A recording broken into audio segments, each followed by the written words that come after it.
Dahil malapit na ang Halloween guys, ang video natin ngayon ay tungkol sa mga supernatural or mythical creatures ng Pilipinas. Tayong mga Pilipino, marami tayong pinaniniwalaang kakaibang nilalang. Hindi lang yan, naniniwala din tayo sa mga iba't ibang pamahiin. Tulad na lamang ng pagtabi-tabi po, bawal gupitin ang mga kuko sa gabi, at marami pang iba. Tayong mga Pilipino or at least mga sinaunang Pilipino, naniniwala tayo na kailangan natin gawin ang mga pamahiin na ito upang hindi natin magambala ang mga kakaibang nilalang.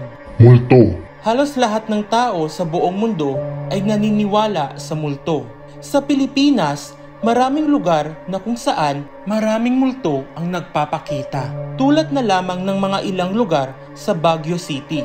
Usap-usapin na maraming nagpapakitang multo sa Diplomat Hotel, The Laperal Mansion at Teachers Village.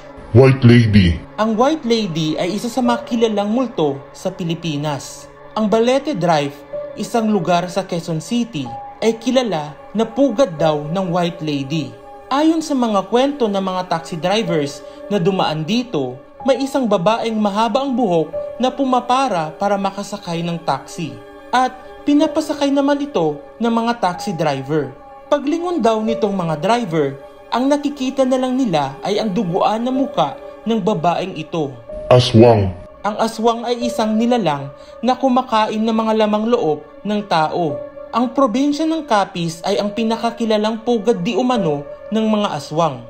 Dahil kilala ang lugar na ito sa aswang, ipinagdiriwang ng mga tao dito ang Aswang Festival taon-taon.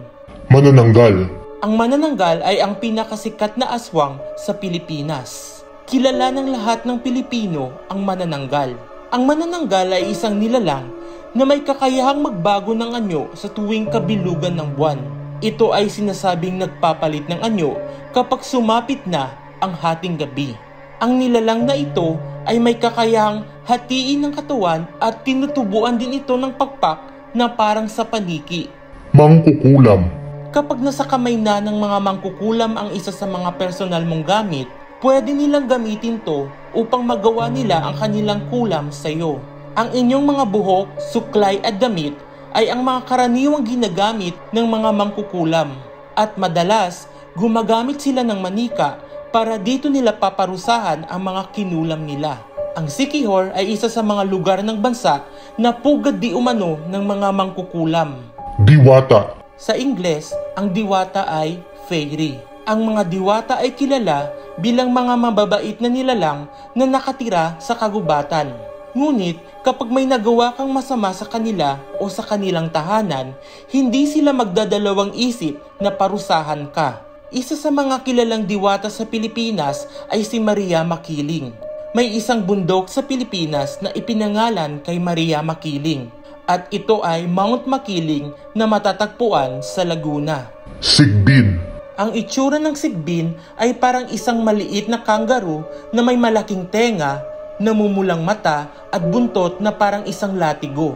Ang probinsya ng Bohol ay isa sa mga lugar ng Pilipinas na maraming sigbin na nagpapakita. Ayon sa mga sabi-sabi, lumalabas daw ang mga sigbin tuwing Semana Santa upang kunin ang puso ng mga bata at gagawin nilang anting-anting. Berberoka. Ang berberoka ay isang nilalang na nakatira sa mga lawa o ilog. Ang mga pinapatay ng berberoka ay ang mga mangingisda. Para mapatay ng berberoka ang tao, hinihigop nito ang tubig ng lawa. Dahil sa paghigop nito ng tubig, madali na lang makita ng tao ang mga isda. At kapag naakit at nagtungo ang tao dun sa mga isda, dito siya ngayon papatayin ng berberoka. Yung tubig na nahigop ng berberoka, yun ang gagamitin nito upang lunurin ang mangingisda. Ayon sa mga tao na nakatira sa Ilocos Norte, kilala ang nilalang na ito sa lugar nila. Bungisngis. Ang bungisngis ay isang nilalang na kilala sa lugar ng Bataan. Ang nilalang na ito ay may isang malaking mata, makapal na labi at may mga pangil na katulad ng elepante. Ang binibiktima nitong mga bungisngis ay ang mga hayop na matatagpuan sa kabukiran tulad ng kalabaw, baka at kambing. Amomonggo. Ang amomonggo ay isang puti, mabalahibo at malaking unggoy. Ang kinakain ng Amumonggo ay ang bituka ng mga manok, kambing at iba pang maliliit na hayop.